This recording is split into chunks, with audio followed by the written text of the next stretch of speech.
Hello everyone, welcome to my channel. So இன்னைக்கு இந்த வீடியோல the poetic devices ஓட part 2 தான் பார்க்க போறோம். So already நேத்தி போட்ட வீடியோல வந்து 10 poetic devices பத்தி பார்த்தோம். So இன்னைக்கு வந்து main figures of speech பார்த்தோம். இன்னைக்கு வந்து remaining 10 வந்து பார்க்க போறோம். So நாளைக்கு வந்து அடுத்த 10 வந்து நம்ம பார்க்கலாம். So இன்னைக்கு என்னென்னலாம் பார்க்க போறோம் அப்படினு பாத்தீங்கன்னா இந்த 10ல வந்து imagery, symbolism, irony, oxymoron, paradox, anaphora, epiphora, repetition, allegory and rhetorical question. So இதுல வந்து பாத்தீங்கன்னா irony and oxymoron வந்து பாத்தீங்கன்னா ரெண்டுமே வந்து கொஞ்சம் ரிலேட்டடா இருக்கும். So ரொம்ப ரிலேட்டடா கிடையாது. oxymoron as well as paradox. So இது மூணு வந்து கொஞ்சம் ரிலேட்டடா இருக்கும். And anaphora, epiphora, repetition இது மூணும் வந்து சிமிலரா இருக்கும். So repetitionல ஒரு ஃபார்ம் தான் வந்து anaphora and epiphora. So இதுல repetitionல இன்னும் நிறைய இருக்கு. அது வந்து கொஞ்சம் repetitionே வந்து எப்படிலாம் டிஃபரண்டா இருக்கு அப்படின்றதுக்காக இன்னும் ஒரு 2-3 டாபிக்ஸ் இருக்கு, figures of speech இருக்கு. So அதெல்லாம் வந்து நம்ம அப்புறமா பார்க்கலாம். And allegory and rhetorical questions. So நான் மோஸ்ட்லி எந்த மாதிரி எடுத்திருக்கேன் அப்படின்னு பாத்தீங்கன்னா நமக்கு போம்ல கொடுத்திருக்க எல்லா போம்லயுமே நிறைய எதெல்லாம் வந்திருக்கோ அந்த மாதிரிலாம் வந்து நான் எடுத்திருக்கேன். ஸோ நம்ம வந்து ஆல்ரெடி வந்து anaphora, epiphora, repetition, allegory, rhetorical question இந்த மாதிரி எல்லாமே நம்ம சிலபஸ்ல இருக்க போம் படிக்கிறப்பே நம்ம பார்த்திருப்போம். ஸோ இதை வச்சு நீங்க படிக்கும்போது இன்னுமே வந்து உங்களுக்கு ஈஸியா இருக்கும். ஸோ வாங்க ஒன் பை ஒன்னா பார்க்கலாம். ஃபர்ஸ்ட் வந்து பார்த்தீங்கன்னா இமேஜரி. ஸோ இமேஜரி அப்படின்றது பார்த்தீங்கன்னா டிஸ்கிரிப்டிவ் லாங்குவேஜ். ஒரு விஷயத்தை வந்து சொல்லும் போதே வந்து அது வந்து நம்ம மைண்டில் வந்து ரிஃப்ளெக்ட் ஆகிற மாதிரி இருக்கும். ஃபார் எக்ஸாம்பிள் நான் வந்து ஒரு ரெயின்போ பார்த்தேன், கலர்ஃபுல்லான ஒரு ரெயின்போ பார்த்தேன் அப்படின்னும் போதே நம்ம என்ன யோசிப்போம்னா, இப்போ உங்கள் மைண்டில் வந்து அந்த ரெயின்போ எப்படி 7 கலர்ஸ் இருக்கிற மாதிரி நீங்கள் ஆல்ரெடி பார்த்ததாகட்டும், இல்லை உங்கள் மனசில் வந்து இப்படி தான் ஒரு இமேஜ் இருக்கும் இல்லைங்களா? ஸோ அந்த மாதிரி ஒரு இமேஜ் வந்து கிரியேட் ஆகும். So this is called as visual image. Sometimes வந்து பார்த்தீங்கன்னா ஒரு சவுண்டு வந்து கொடுக்குறோம், ஸ்னேக் ஹிஸ் ஆச்சு, இல்லை சர்ச்சோட பெல் வந்து நல்லா சவுண்டாக ரிங் ஆச்சு, அந்த மாதிரிலாம் வந்து கொடுக்குறப்ப அது வந்து சவுண்டு. ஸோ அந்த மாதிரி டிஃப்ரெண்ட் டைப்ஸ் ஆஃப் இமேஜரி வந்து இருக்குது. ஸோ இமேஜரின்றது வந்து பார்த்தீங்கன்னா it is a descriptive language that appeals to the census. நம்ம சென்சஸ்க்கு அப்பீல் ஆகிறது தான் வந்து இமேஜரி. ஸோ இங்கே பார்த்தீங்கன்னா example, the golden sunlight ஸ்பில்ட் across the TUV cross. So golden sunlight அப்படின்னும் போதே சன்லைட் அப்படியே பளிச்சுன்னு வர மாதிரி இருக்கிறது உங்களுக்கு ஞாபகம் வரும். அண்ட் டியூவி கிராஸ், ஸோ கிராஸில் அப்படியே பனி துளியெல்லாம் இருக்கிற மாதிரி இருக்கு இல்லைங்களா? ஸோ அந்த ஒரு ஏர்லி மார்னிங் வந்து அப்படியே ஒரு 6 o'clock வரை பனித்துளி மேலே பனித்துளியோட கிராஸ் இருக்கிறப்ப அந்த சன்லைட் பட்டு அப்படியே சூப்பராக ஒரு கோல்டன் கலரில் இருக்கும் இல்லைங்களா? ஸோ அந்த ஒரு இமேஜரி வந்து உங்கள் மைண்டில் கிரியேட் ஆகும். So this is called as imagery. Next வந்து பார்த்தீங்கன்னா சிம்பாலிசம். ஸோ சிம்பாலிசம் அப்படின்றப்ப ஸோ டைரெக்டாக ஒரு விஷயத்தை பற்றி சொல்லாமல் அதுக்கு வந்து ஏதாவது ஒரு சிம்பிள் இருக்கும். ஃபார் எக்ஸாம்பிள் இப்போ டவ் அப்படின்னா அது it represent peace. So white கலரும் வந்து பார்த்தீங்கன்னா it represent peace. So red colour அப்படின்னா it represent love. Black colour அப்படின்னா இட் ரெப்ரசன்ட் சாரோ. ஸோ இந்த மாதிரி ஒரு சில விஷயங்கள் ஏதோ ஒன்றுத்துக்கு வந்து சிம்பாலிக்கலாக வந்து இது பண்ணும். ஃபார் எக்ஸாம்பிள் இப்போ நம்ம புக் ஆஃப் டச்சஸ் பார்த்தோம். ஸோ அதில் வந்து ஒரு பிளாக் நைட் வருவாங்க. ஸோ ஏன் பிளாக் நைட் அப்படின்னு கொடுத்துருக்காங்கன்னா, ஸோ பிளாக் ரெப்ரசன்ட் சாரோ. அந்த நைட் வந்து அவங்களோட ஒய்ஃப் லவர் வந்து இறந்துட்டதுக்கு ரொம்ப ஃபீல் பண்ணிட்டு இருப்பாரு. ஸோ இட் ரெப்ரசன்ட் சாரோ இல்லைங்களா? So black represent sorrow. அது வந்து ஒரு சிம்பாலிசமாக வந்து யூஸ் பண்ணியிருப்பாரு. So symbolism is nothing but using symbols to represent ideas or concepts. Next வந்து பார்த்தீங்கன்னா ஐரணி அப்படின்றது பார்த்தீங்கன்னா ஒரு மாக்கிங் எஃபெக்ட்டுக்காக கொடுக்குற மாதிரி இருக்கும். இது வந்து நம்ம என்ன சொல்லணும்னு நினைக்கிறோமோ அதுக்கு ஆப்போசிட்டான வந்து விஷயத்த சொல்லுவோம். ஃபார் எதுக்குன்னா ஒரு சர்க்காஸ்டிக்காக ஒரு மார்க் பண்ண, ஒரு கிண்டல் பண்ணுறதுக்காக, கேலி பண்ணுறதுக்காக சொல்கிறது தான் வந்து இந்த irony.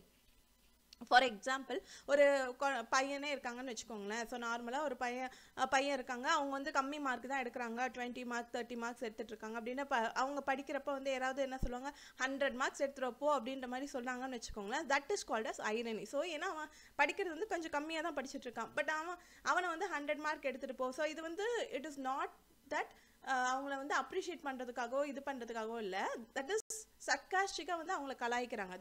That is called as irony. So இங்கே வந்து பார்த்தீங்கன்னா a pilot with a fear of heights. So பைலட்னாலே வந்து மேலே பறக்கணும் இல்லைங்களா? பட் இந்த பைலட் எப்படி இருக்கான்னா ஃபியர் ஆஃப் ஹைட்ஸை பார்த்து பயப்படுற ஒரு பைலட்டாக இருக்காரு அப்படின்ற மாதிரி சொல்கிறாங்க. Next one is oxymoron. So இதுவுமே வந்து பார்த்தீங்கன்னா ஆப்போசிட் டேர்ம்ஸ் தான் வந்து பக்கத்தில் யூஸ் பண்ணுவாங்க. ரெண்டு ஆப்போசிட் டேர்ம்ஸை வந்து பக்கத்தில் யூஸ் பண்ணுவாங்க டு கிவ் சம் எஃபெக்ட்ஸ். ஓகேவா? ஸோ ஒரு எஃபெக்ட் கொடுக்கறதுக்காக ஒரு கான்ட்ரடிக்டரியான விஷயங்களை வந்து பக்கத்தில் வைக்கிறது. For example jumbo shrimp. Jumbo அப்படின்னாலே பெருசுன்னு அர்த்தம். ஷ்ரிம்ப் அப்படின்னா லைக் நத்திங் பட் ப்ரான், இந்த எறால் அப்படின்னு சொல்லுவாங்களே. ஸோ எறாலே எப்படி இருக்கும்? குட்டியாக இருக்கும், இது நூறு தான் இருக்கும். ஸோ அதில் ஜம்போ ஷ்ரிம்ப் அப்படின்ற மாதிரி சொல்கிறாங்க. That is called as oxymoron. Jumbo ஷ்ரிம்ப்ன்றது குட்டி, ஜம்போன்றது பெருசு. ஸோ அதுதான் வந்து ஆக்சிமோரான்.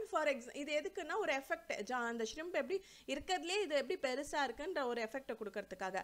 அதே மாதிரி லிவிங் டெத். ஸோ வாழ்கிறதே வந்து ஒரு இறக்குற மாதிரி இருக்குது அப்படின்ற மாதிரி. Cruel kindness. So cruel is opposite to kind. So these are all oxymoron. Deafening silence. Silence எப்படி இருக்குன்னா நம்ம காதே வந்து செவிடாகிற அளவுக்கு சைலன்ஸாக இருக்கான். ஸோ அது பார்த்தீங்கன்னா டெஃபனிங் சவுண்டுன்ற மாதிரி தான் நம்ம சொல்லுவோம். பட்டாசுலாம் வெடிக்கிறாங்கன்னா டெஃபனிங் சவுண்டுன்ற மாதிரி சொல்லுவோம். பட் இங்கே எப்படி சொல்கிறாங்கன்னா டெஃபனிங் சைலன்ஸ் அப்படின்னு சொல்கிறாங்க. So that is two contradictory terms வந்து பக்கத்துல யூஸ் பண்ணுவாங்க to give an effect. That is oxymoron. So next வந்து பாத்தீங்கன்னா paradox. இதுவுமே வந்து contradictory. So நம்ம பாத்தீங்கன்னா irony, paradox and oxymoron. இது மூணுமே வந்து நம்ம பார்க்குறோம். மூணுமே வந்து கான்ட்ரடிக்டரி விஷயங்கள் தான் பேசுகிறோம். பட் ஒன்றுத்துக்குமே டிஃப்ரென்ஸ் இருக்குது. ஸோ ஐரணி வந்து மாக்கிங் எஃபெக்ட்ஸ்க்காக பேசுகிறோம். இது வந்து பார்த்திங்கன்னா ஆக்சிமோரான் வந்து ஒரு எஃபெக்ட்டுக்காக வந்து நம்ம ரெண்டு வேர்ட்ஸ் பக்கத்தில் யூஸ் பண்ணுறோம். அது வந்து ரெண்டு வேர்ட்ஸ் பக்கத்தில் யூஸ் பண்ணுறோம். ஐரணி வந்து எந்த விதமான, அதாவது நம்ம இருக்கிற மீனிங்கை வந்து ஆப்போசிட்டாக சொல்கிறோம். ஏதோ அதுக்கு வந்து நம்ம கூடவே வந்து அந்த பாசிட்டிவ் மீனிங்கை நம்ம சொல்ல மாட்டோம். ஒரு நெகட்டிவ் மீனிங்கில் தான் வந்து அதை நம்ம சொல்லுவோம். பட் இங்கே வந்து பேரடாக்ஸ் அப்படின்றது வந்து பார்த்திங்கன்னா ரெண்டு கான்ட்ரடிக்டரி ஐட்டம்ஸை வந்து பக்கத்தில் யூஸ் பண்ணுவோம். எதுக்குன்னா அதை வந்து இப்போ ஆக்சிமோரானில் பார்த்தீங்கன்னா ஒரு எஃபெக்ட்டுக்காக யூஸ் பண்ணுறோம். பட் இதில் வந்து பார்த்தீங்கன்னா ஒரு டீப்பர் மீனிங் இருக்கும். ஸோ சம்திங் வந்து இதில் வந்து ஒரு கிட்டத்தட்ட வந்து நம்ம ஒரு கோட் மாதிரின்னு சொல்லலாம். அந்த மாதிரி ஒரு டீப்பர் மீனிங் இருக்கும் இந்த பேரடாக்ஸில். For example less is more. So நம்ம மினிமலிசம்லாம் பார்த்தீங்கன்னா கம்மியாக இருக்கிறது தான் நம்மக்கிட்ட நிறையா இருக்கிற மாதிரி அப்படின்ற மாதிரி சொல்லுவோம் இல்லைங்களா.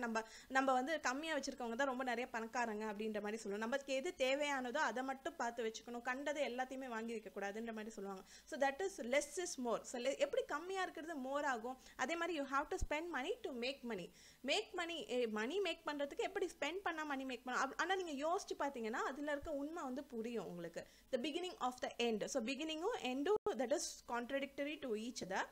பட் இதை நீங்கள் கம்ப்ளீட்டாக படிக்கும்போது அது வந்து ஒரு டீப்பர் மீனிங் இருக்கும். ஸோ உங்களுக்கு வந்து இப்போ ஆக்சிமோரான், ஐரணி அண்ட் பேரடாக்ஸ்க்கு வந்து மீனிங் புரிஞ்சிருக்கும் அப்படின்னு நினைக்கிறேன்.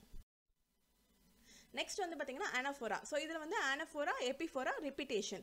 ஸோ இது மூணு நம்ம டுகெதராக பார்க்கலாம். தட் இஸ் அனஃபோரா அப்படின்றது வந்து பார்த்தீங்கன்னா it is also repetition of word or phrase. So ஒரு வேர்டாக கூட இருக்கலாம், or phrase means combination of 2-3 words அந்த மாதிரி கூட இருக்கலாம். பட் அது எங்கே இருக்கும்னா ஒரு போம் எடுக்கிறோம், இல்லை ஒரு ப்ரோஸ் எடுக்கிறோம் அப்படின்னா ஒரு சென்டென்ஸோட ஃபஸ்ட்டில். ஸோ இங்கே வந்து நிறைய விஷயங்கள் இருக்கும். ஸோ இனிஷியலி அது ஸ்டார்ட் பண்ணும்போது ஒரே மாதிரியே இருக்கும். So I have a dream to achieve my goal. I have a dream to get my job அப்படின்ற மாதிரி சொல்கிறோன்னு வச்சுக்கோங்களேன். ஸோ இங்கே I have a dream அப்படின்றது வந்து ரிப்பீட்டேஷனாக வருது. ஸோ அது வந்து I have a dream அப்படின்னு ஒரு ப்ரோஸ் இருக்குது, written by Martin Luther King junior.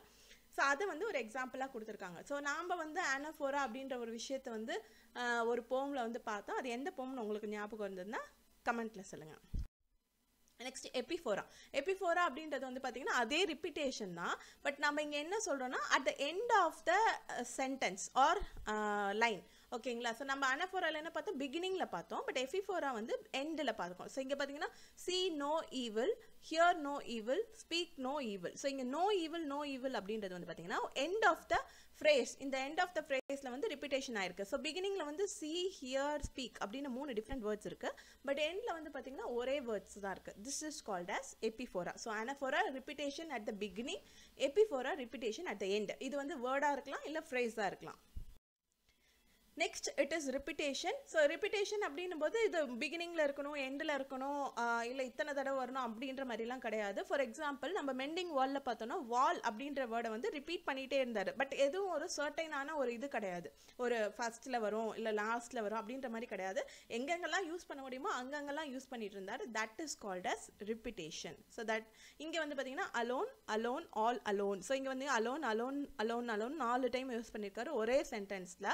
இன்னும் டிஃப்ரெண்ட் வே, இது ஸ்டார்டிங்னு சொல்ல முடியாது, பிகினிங்னு சொல்ல முடியாது, மிடில்னு சொல்ல முடியாது, டிஃப்ரெண்ட் வேல வந்து யூஸ் பண்ணியிருக்காரு. ஸோ ஏதோ ஒரு விஷயத்தில் ஒரு வேர்டையோ ஒரு ஃப்ரேஸையோ ரிப்பீட் பண்ணிகிட்டே இருக்கிறது ஃபார் ரித்தமிக்கல், ஒரு ரித்தம் கொடுக்கறதுக்கோ இல்லை எம்பசிஸ், அதாவது அதனுடைய இம்பார்ட்டன்ஸை புரிய வைக்கிறதுக்கோ ரிப்பீட் பண்ணிகிட்டே இருக்கிறது. It is called as repetition.